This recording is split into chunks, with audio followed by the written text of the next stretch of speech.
Bollywood silver screen presenting अगोरा।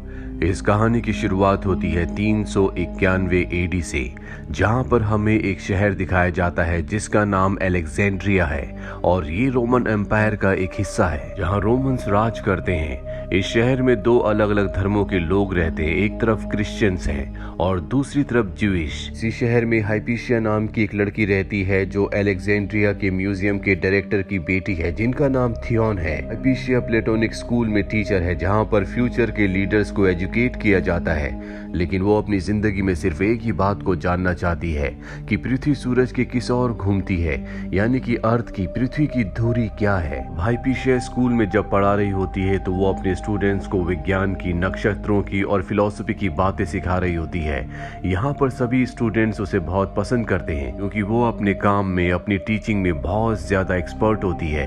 यहाँ पर हाइपीशिया के पिता के गुलाम का जो बेटा है जिसका नाम डेवियस है, वो हाइपीशिया के साथ उसका असिस्टेंट बन के काम करता है। उसे साइंस में, विज्ञान में बहुत ज्यादा दिलचस्पी है, इसीलिए वो हाइपीशिया की हर एक बात को बहुत ध्यान से सुनता है। हाइपीशिया अपने क्लास में सभी लोगों से पूछती है कि बताओ, धरती पर कोई भी चीज क्यों गिर जाती है। दरअसल वो बात कर रही होती है ग्रेविटी की, और ये वो वक्त होता है जब ग्रेविटी की खोज नहीं हुई थी।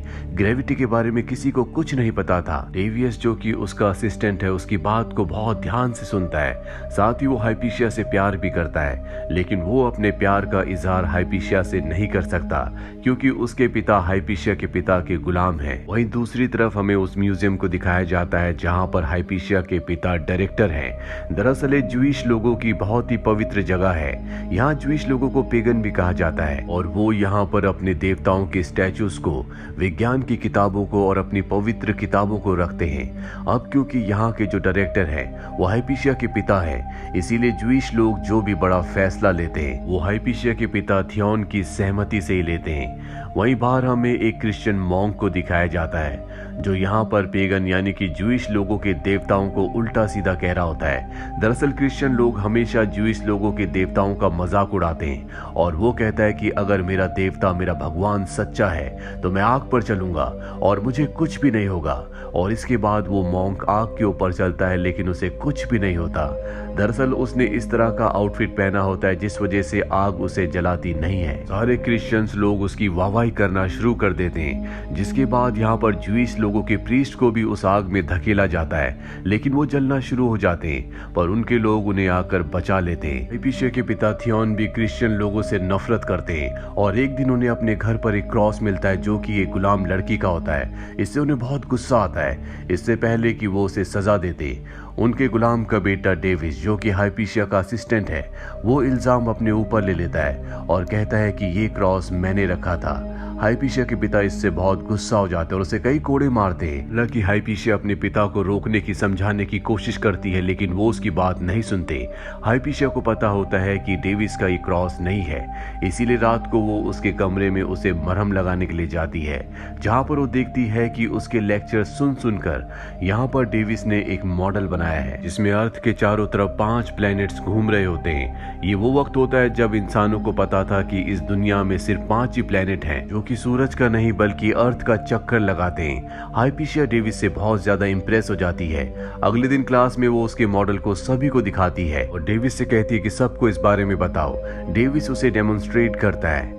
अब हमें दिखाया जाता है जहां पर ज्यूइश लोगों का एक पवित्र प्रोग्राम चल रहा होता है जो कि इनके मंदिर में होता है। इसे लाइब्रेरी ऑफ सेरेपियम भी कहा जाता है। यहाँ पर हाइपीशिया का एक स्टूडेंट भी होता है जिसका नाम होता है ओरेस्टियस। ओरेस्टियस हाइपीशिया से बहुत प्यार करता है, वो भी एक ज्यूइश है और यहाँ पर वो सबसे कहता है कि मैं अपनी जिंदगी में सबसे ज्यादा प्यार अपने म्यूजिक से करता हूँ और उससे ज्यादा प्यार करता हूँ मैं हाइपीशिया से, और वो अपने म्यूजिक के इंस्ट्रूमेंट को हाइपीशिया को देता है। हाइपीशिया सबके सामने उसे एक्सेप्ट कर लेती है। दरअसल उसने पहले भी हाइपीशिया को अपने प्यार का इजहार किया था, लेकिन उसके जवाब में हाइपीशिया ने कुछ भी नहीं कहा। डेविस भी यहाँ पर होता है जो ये देखकर बहुत दुखी हो जाता है क्योंकि वो हाइपीशिया से प्यार करता है जिसका इजहार वो कभी नहीं कर सकता। इसीलिए वो ईश्वर से प्रार्थना करता है कि हाइपीशिया कभी किसी की ना हो। अगले दिन क्लास में दिखाया जाता है जहाँ पर हाइपीशिया ओरेस्टियस को एक कपड़ा वापस लौटाती है, जिसका मतलब ये होता है कि उसने उसके प्यार के प्रपोजल को एक्सेप्ट नहीं किया बल्कि ठुकरा दिया है। इससे उसे बहुत ज्यादा गुस्सा आता है। वो यहाँ से बाहर जाने लगता है, लेकिन तभी एक प्रीस्ट सबको बाहर बुलाता है, जहाँ पर वो सबको क्रिश्चियंस के खिलाफ भड़काना शुरू कर देता है। वो कहता है कि वो हमारे देवताओं का मजाक उड़ाते हैं, हमें अपने से नीचा समझते हैं, इसीलिए हमें जंग का ऐलान करना होगा। और ये सब कुछ हाइपीशिया के पिता की मर्जी से हो रहा होता है। हाइपीशिया अपने पिता को समझाने की कोशिश भी करती है, लेकिन उसके पिता नहीं मानते और इस सब में हाइपीशिया के पिता के साथ ओरेस्टियस भी शामिल होता है। इसके बाद अलेक्जेंड्रिया में पेगन यानी कि ज्यूज के बीच में और क्रिश्चियंस के बीच में लड़ाई झगड़ा होना शुरू हो जाता है, जिसमें कई लोग मारे जाते हैं। लेकिन यहाँ पर क्रिश्चियंस की बहुत ज्यादा तादाद है, इसीलिए ज्यूस लोग हारने लगते हैं और हाइपीशिया के पिता अपने लोगों के साथ अपने पवित्र स्थान पर, जिसे लाइब्रेरी ऑफ सेरेपियम कहा जाता है, उन सब की जान बचाने के लिए वहां पर आसरा लेते हैं, जहां डेविस भी होता है। क्योंकि डेविस एक गुलाम है, इसीलिए उसे उनके साथ रहना होगा। हालांकि वो ज्यूइश नहीं बल्कि क्रिश्चियन है। ये वही जगह है जहां पर हाइपीशिया पढ़ाती है। हालांकि डेविस यहाँ से बाहर जाना चाहता है, लेकिन हाइपीशिया उसे मना कर देती है। यहाँ पर डेविस के साथ साथ कुछ और क्रिश्चियन स्टूडेंट्स भी होते हैं और रात को जब वो इस जगह से भाग रहे होते तो डेविस उन्हें देख लेता है, लेकिन वो किसी को कुछ नहीं बताता क्योंकि वो जानता है कि उनका यहाँ से निकल जाना ही अच्छा होगा।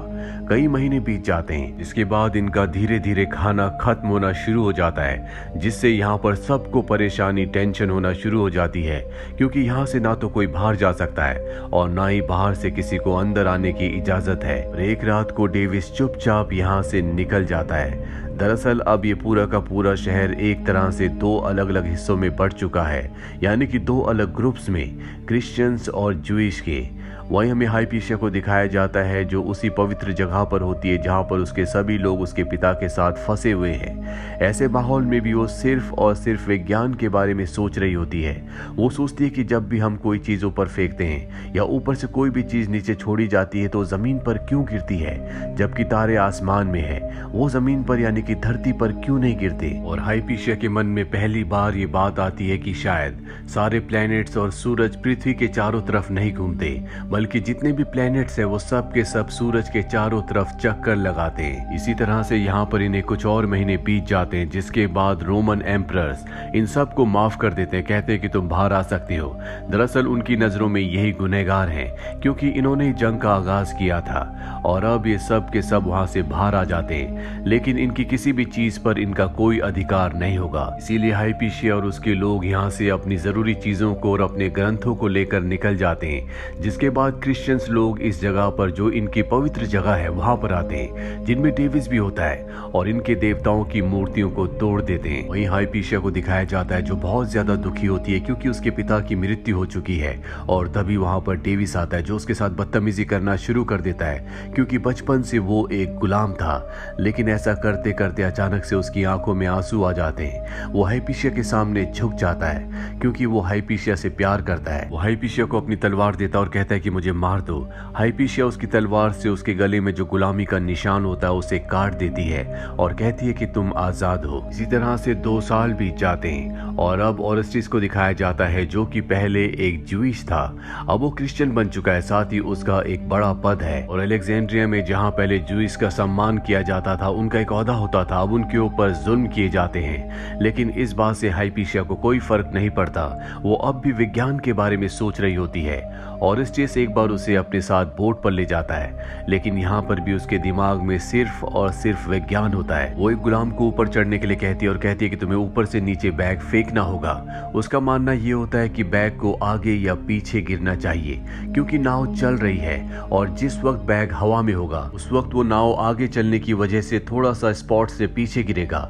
लेकिन ऐसा नहीं होता, वो उसी स्पॉट पर गिरता है, जिससे हाइपीशिया पूरी तरह से कंफ्यूज हो जाती है। और जल्दी उसके दिमाग में एक विचार आता है कि शायद धरती भी अपनी धुरी पर घूम रही है, लेकिन उसकी स्पीड इस तरह से है कि जिससे धरती पर रहने वाली किसी भी चीज को कोई भी फर्क नहीं पड़ता। ये वो दौर था जब धार्मिक लोगों का मानना था कि पृथ्वी गोल नहीं बल्कि चपटी है और अगर कोई इंसान पृथ्वी के अंत तक पहुंच जाए तो वो वहां से गिर सकता है। हाइपीशिया अब भी उसी स्कूल में पढ़ाती है जहां पर वो पहले पढ़ाया करती थी।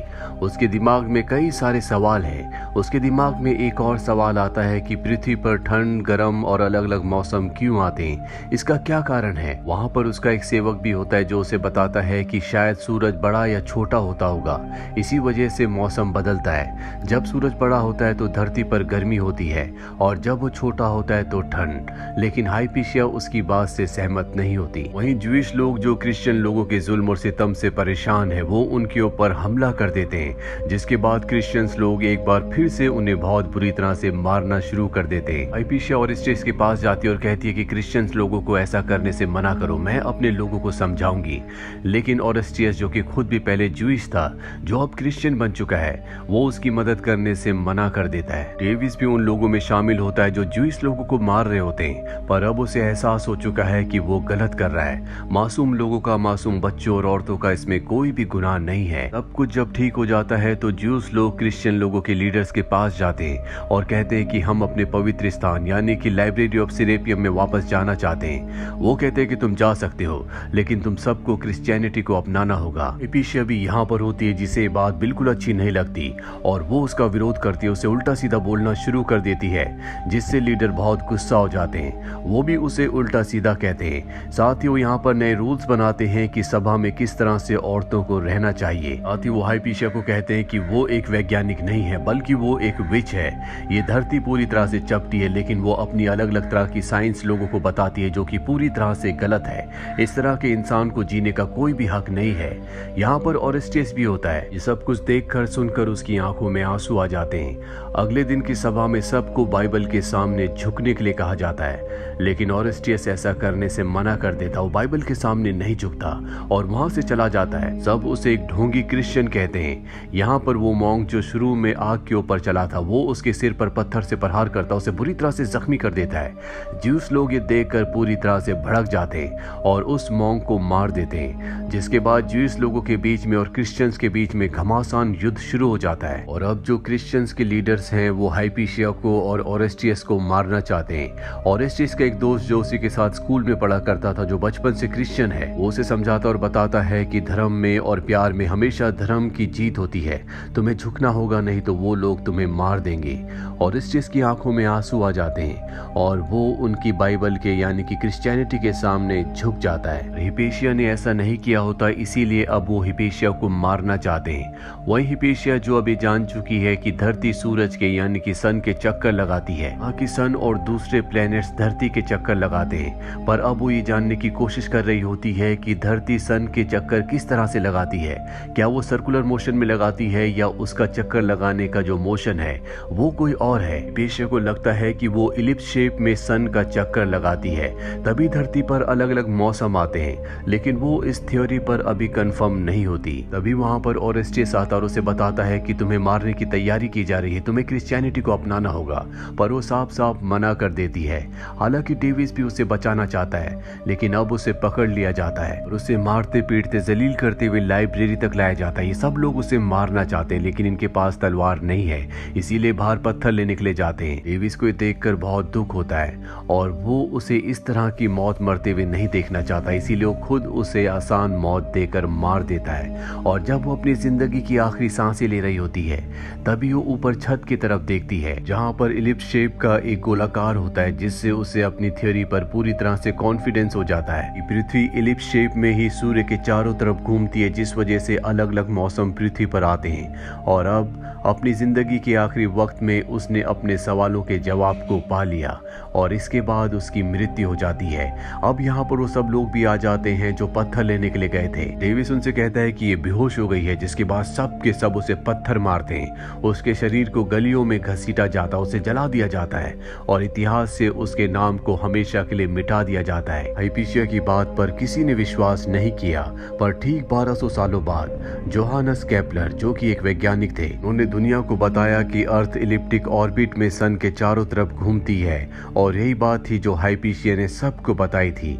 हाइपीशिया को हमेशा के लिए भुला दिया गया। इसी तरह की एक घटना हमारे देश में भी हुई थी, जहां पर दुनिया जानती है कि राइट ब्रदर्स ने पहला फ्लाइंग ऑब्जेक्ट यानी कि प्लेन बनाया था, जबकि सच तो यह है कि 1895 में शिवकर बापूजी तलपड़े, जो कि एक स्कॉलर थे, उन्होंने सबसे पहले फ्लाइंग ऑब्जेक्ट को बनाया था, लेकिन इतिहास में उनके नाम को दबा दिया गया। लेकिन आज टेक्नोलॉजी की वजह से, इंटरनेट की वजह से पूरी दुनिया कहीं ना कहीं ये जानती है कि पहला फ्लाइंग ऑब्जेक्ट बनाने वाला इंसान कोई इंडियन था। ये थी पूरी कहानी फिल्म अगोरा की, जो कि एक सच्ची ऐतिहासिक घटना है। उम्मीद करते हैं कि ये कहानी आपको पसंद आई होगी।